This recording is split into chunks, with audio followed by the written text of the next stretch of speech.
Hello, hello. Okay. Let me just grab the clicker real quick. All right. So hello. I'm Dcbuilder. I'm a research engineer, and I work at WorldCoin on the protocol team.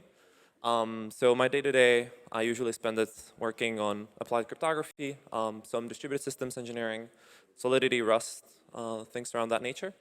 And recently, or for the past few months, I've been doing some research around the topic called zero-knowledge machine learning, ZKML.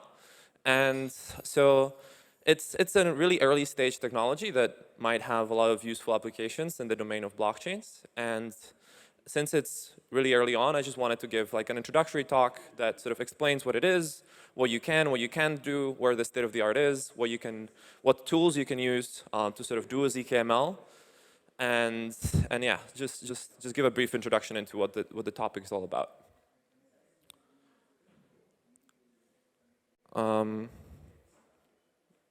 The clicker is not working for some reason, so the clicker is not working. All right, that's good. Yeah, so first let me boil down ZKML into its two constituents. So first we have ZK. As you heard in the previous talk, ZK is sort of this piece of cryptography that allows you to essentially prove that some computation happened correctly. And you can also hide parts of this computation. So the workflow is that you have some computer, they do some computation, they generate a proof that that computation happened, and any verifier can verify the correctness of that computation. So in the context of ML, right, why this goes back? Oh, it works the opposite way. Okay, never mind. Yeah, so in the context of ML, so ML, what is ML, right? So a machine learning is a sort of group of algorithms where you have some form of goal or task you want to solve, and you create a sort of heuristic solution for your task. By heuristic, I mean just a good enough approximation. The way you achieve these approximations is by using several algorithms that sort of have statistical learning in some way or another, right? You have these sort of like neural networks, if you've heard of them. They're able to sort of get trained on lots and lots of data, lots and lots of examples, and they're able to sort of learn how to solve a specific task based on like either like reinforcement learning, where they like ask a specific rating mechanism to rate their task solution, and they essentially get better over time. So in the context of ML, like the problems you're usually solving are like classification, regression, like you're trying to solve some form of optimization for some sort of problem. And the reason why ZK is useful for this is you're essentially able to prove these ML algorithms end to end. You're essentially able to prove that, hey, if I have some input and I feed it into some model, I can get an output, and I can prove that all of this happened correctly.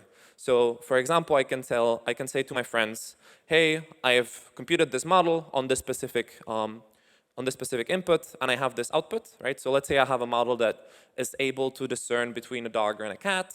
So I can just feed it an image of a dog or a cat. It has some output. It tells me, hey, this is a cat. And I can prove to anyone that I did indeed do this computation, so they don't have to run the model. They can just trust me because they can verify the zero-knowledge proof. Right, so why zero knowledge? So zero knowledge, the main properties that zero knowledge gives you that's useful in the context of machine learning is verifiability of execution. So, you know, like usually when you're using any ML algorithms, let's say through an API, right, through like a programming interface, you go to like, let's say the OpenAI website. You go to the OpenAI website and they have a model, for example, Whisper. Whisper is a model that does transcription for audio. But the API is very black boxy. You don't really know whether OpenAI is indeed running Whisper on those servers. You're just trusting them as an intermediary that, hey, you did indeed run Whisper on my algorithm, and you trust because you're paying for some service and you have some legal agreement and they cannot cheat you out of it. However, there's no mathematical proof that they're actually running Whisper. They might be running a much like lower or like a worse model on the back end and just tell you that it's Whisper on the front end, and you would have no way to know it.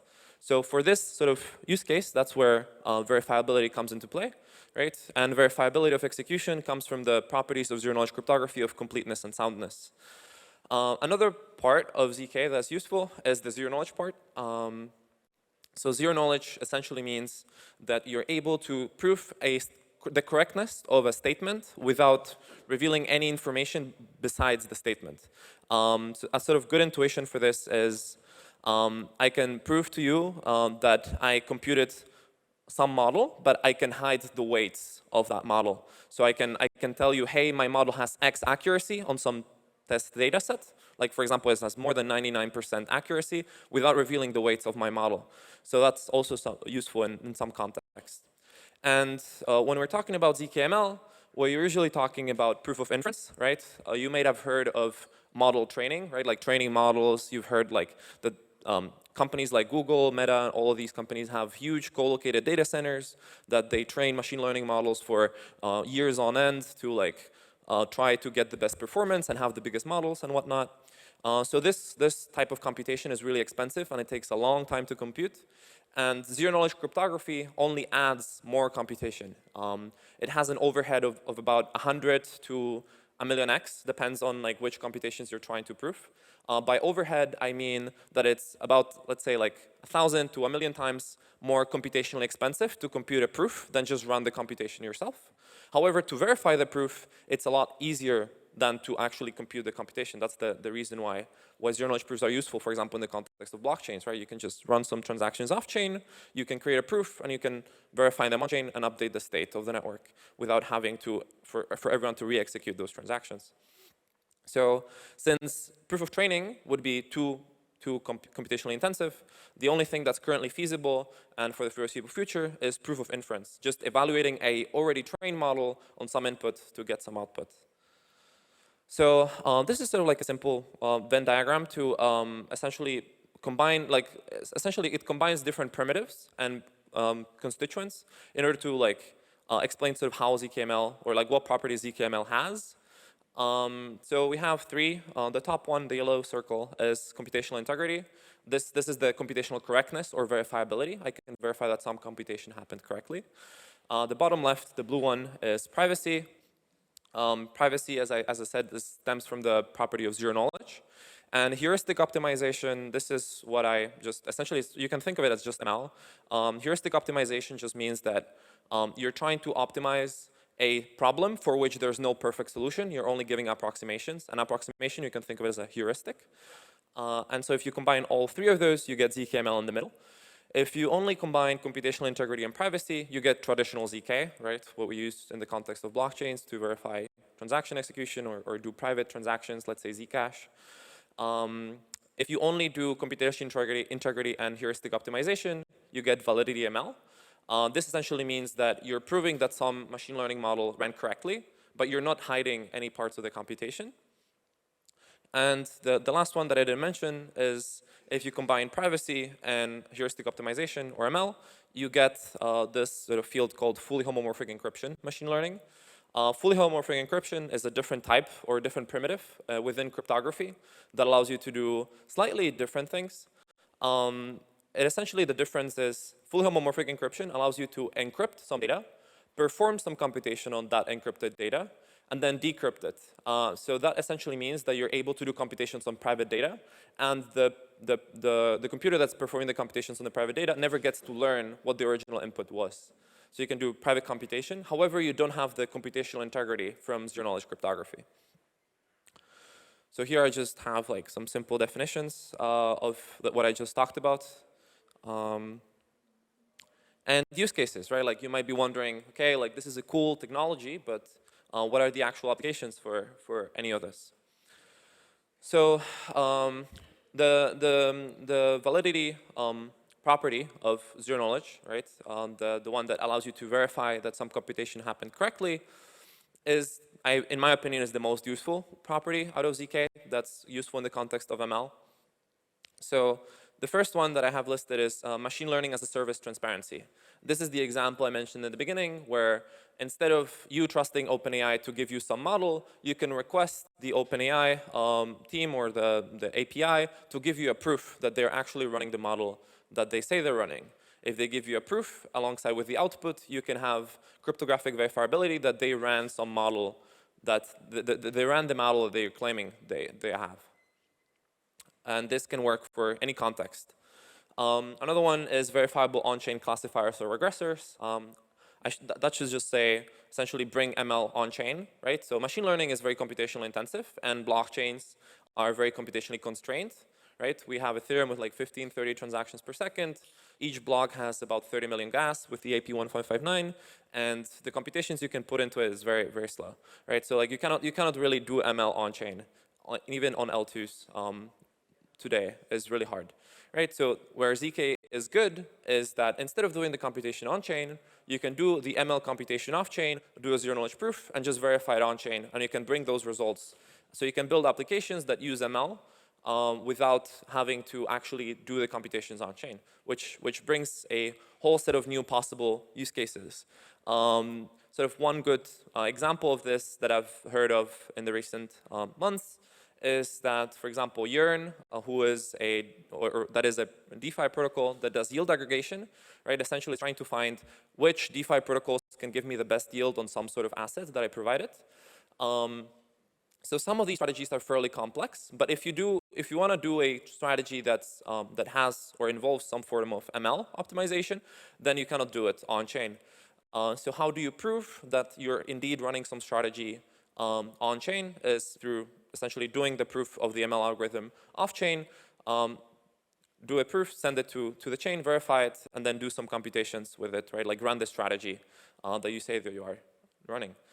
Another one is anomaly detection or fraud prevention. So there's a few startups in the blockchain ecosystem that are trying to use ML to detect threats, security threats in this case, right? Whether you see some like malicious transactions or some anomaly, right? Like you can train a model to like sort of learn what normal is, like the normal day-to-day of a protocol, right? Like there's some transactions that happen in some DeFi protocol. These are the balances and the reserves of the AMM pool, for example. And there's some like weird transaction where somebody exploits the entire like thing. So you can essentially do something like that in order to prevent attacks, right? Instead of having to be reactive to some exploit, if someone detects an anomaly, the protocol can be instantly frozen if you provided a proof that an agreed upon model found something that might be potentially risky in this case. In the context of ZK, so now like just zero knowledge, you're hiding parts of the ML computation. So one good use case is the centralized Kaggle. Kaggle is this machine learning competition platform where essentially if you are a company that you want to have a problem solved using ML, you can post a Kaggle competition with some price attached to it. And different people will try to compete and get that price by submitting the winning bid and the winning algorithm. So the way it works is that a company gives money to Kaggle and creates the competition. A user wins that competition, and when they win it, Kaggle essentially exchanges the money from the one that created the competition to the user, and the user gives the algorithm that they created to the company that posted the competition. So this has the trusted intermediary, it being Kaggle itself, the platform. However, if you use ZKML, what you could do is you can prove that your model has more than X accuracy on some test data, which is how you essentially measure what is the best solution. So if you prove that you have the best solution using ZK, you don't have to reveal your model. You can just hide your model. You can just prove that you have some form of accuracy. Once you prove that, you can claim the price that was associated with the competition, and you automatically reveal the model that you've previously committed to. So you can do essentially these cryptographic games where you can like hide something and then show it only if you win some form of prize. Inference on private and sensitive data. So essentially there's a lot of different types of sensitive data that you might not want to reveal to some form of verifier. So you can create a proof that you run some model on some private data, and the verifier does not learn anything about the data you ran it on, but you know that it is some form of like data that they wanted to have some evaluation on top of. This might like have use cases in the medical field. Let's say that you want to classify whether some image of a cancer cell is malignous or not, right? So you can prove to someone that, hey, this is malignous without revealing who or like which original image it was. Essentially hide any sensitive data that you might want. So I work at WorldCoin, which is a privacy-preserving proof of personhood protocol, or yeah, that's World ID. And so essentially, there's like a lot of different challenges that we're facing, one of which is that we are building hardware. And when you're building hardware, is sometimes hard to essentially give good user experience for people. And then in this context, when you go to our piece of hardware, which is an iris biometric scanner, it essentially generates an encoding of the randomness of the human iris, which is called an iris code. And so if we ever update the model for generating these iris codes, you would essentially have to go to this hardware device again, right? And these hardware devices are like spread out to different countries, and you have to like go to the same place, physically get onboarded again, and regenerate a new iris code.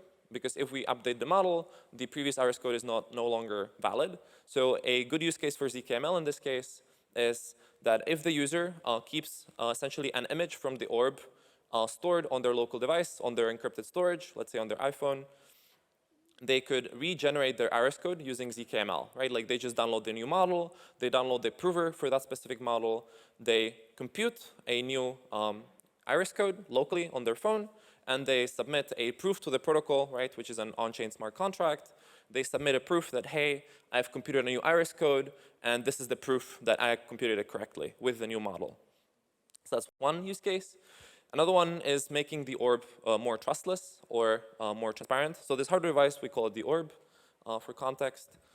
Essentially, there's a lot of execution that happens on the orb, a lot of like computation. And since it's a piece of hardware, currently the way that we enforce that some computations are happening is through a trusted execution environment, a TEE.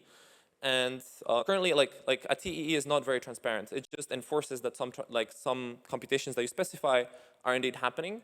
However, to the outside user or to the outside observer, you don't really know what's actually happening on the hardware. So, for example, we can commit to some form of code that's public and open source, and we'd be able to essentially create a proof that, hey, we did indeed, like, this code that's public and open source did indeed run within the hardware device. Another one is two-factor authentication. So, for example, let's say that when you get a world ID, which is essentially this, without getting into much detail, is this essentially private-public key pair that allows you to prove that you're a unique person without revealing who you are using zero knowledge, right? So you just prove that you have a unique world ID, which is this sort of unique identifier or passport that essentially represents uniqueness or can prove uniqueness. Without revealing who you are. And the cool part of this is that if you, let's say, want to like do 2FA, you can have an image of yourself stored on your own phone, and you could essentially map that image to that specific iris code, and you could essentially do two-factor authentication using ZK. And the way that you do this matching is using ML. So that's like where ZKML might be potentially useful. And so like all these three use cases are like the original reasons why I originally got into ZKML. There's a lot of different projects building on top of it. So I suggest you read up more. So I'm going to be showing you a few links. So there's 3 links here, as QR codes. The first one is the ZKML community. It's just a Telegram group where a bunch of people that are interested in ZKML can talk about different things around ZKML, whether it's new research papers from the ZK side or ML side, or the combination of both, to like new code bases, new tools, new use cases, new applications you might be able to build, events that happen where people from the ZKML community are at, where you can discuss it. Essentially like the Schelling point for where you can talk and discuss anything about ZKML. The middle one is awesome ZKML. It's essentially a GitHub repo with a README or like a markdown file, a text file, with a list of resources that I put together about different ZKML things. So if you want to learn more and deep dive, right, like this is a very introductory talk, I'm happy to answer questions now, but essentially it just combines or aggregates all the resources that I found on the internet about ZKML, whether it's blog posts, podcasts, whether it's code bases, tools, people that are interested in it, so if you want to reach out to them, you can, all these sorts of things. And the third one is, so every single conference, every single time I give this talk, I usually give a sort of shout out to one of my favorite articles that recently came out. So the latest one that I recently read is from 1KX, and they wrote this like really in-depth blog post, a lot more in-depth than this specific talk. So if you want to like jump into what ZKML is all about and learn more than just this introductory talk, I recommend you read the article on the right. Okay, so thank you. That's everything for me, and I'm happy to take questions.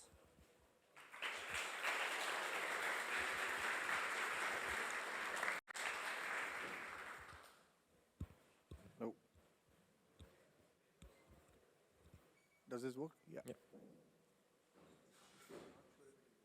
Hello? Hello, yeah. Yep. Thank you for the talk. So, quick question. Do you have knowledge of current real implementation of ZKML working in the world? And what is the overheads that you have seen there? You mentioned like 1,000 times slower for training, I think, but I don't know if you talk about overheads on inference. Yeah, 100%. So the current tooling, at least like there's several companies building different types of tools. In terms of just generating a proof of any arbitrary computation, so the way that most companies or most projects are approaching this is that you have some machine learning model in a library, let's say TensorFlow, Keras, PyTorch. There's this standardized interpretation of these machine learning models. It's called ONNX. It's a standardized format that any of these essentially frameworks can export to.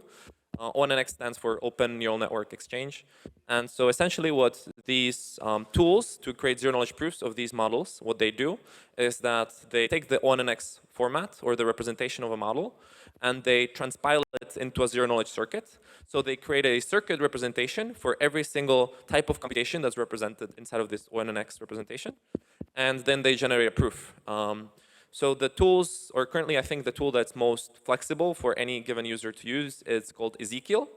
I'm happy to share you a link, or if you just go back to the, maybe the presentation is not there anymore, but if you scan the middle QR code, the awesome ZKML one, you just scroll down to code bases, Ezekiel, and it essentially is a Rust tool that creates a proof of an ONNX file using the Halo 2 proving system, the privacy scaling explorations group fork, like the one that like Scroll is using and the one that like many projects are using.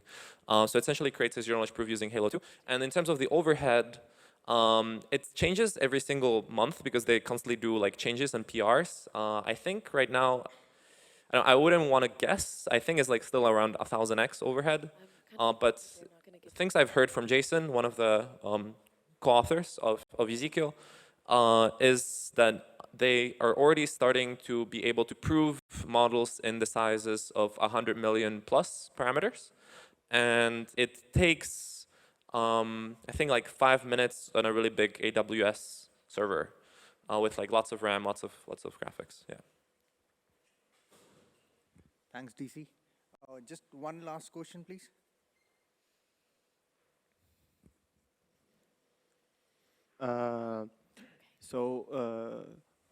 How do you think that ZKML differentiates or is better in terms of privacy as compared to probably ML inside a trusted execution environment? I mean, in terms of computation, obviously it requires hardware and ZKML doesn't, but in terms of privacy, how would you compare it? Yeah, so running ML inside of a trusted execution environment, it gives you some form of guarantee that it's ran correctly within that specific hardware. But if you want to verify that computation outside of that piece of hardware, it's impossible, right? So the first thing is just like, you cannot do on-chain ML because it's in order for that to work, you'd have to trust that some node has some trusted execution environment. Like it just doesn't add up, right? Like you don't really have the guarantees. What ZK provides you is the guarantees that some execution happened correctly, which trusted execution environments do not. They only guarantee you that some form of computation wasn't tampered with within that specific device. But outside of that environment, you have no guarantees that that is actually what happened. Yeah.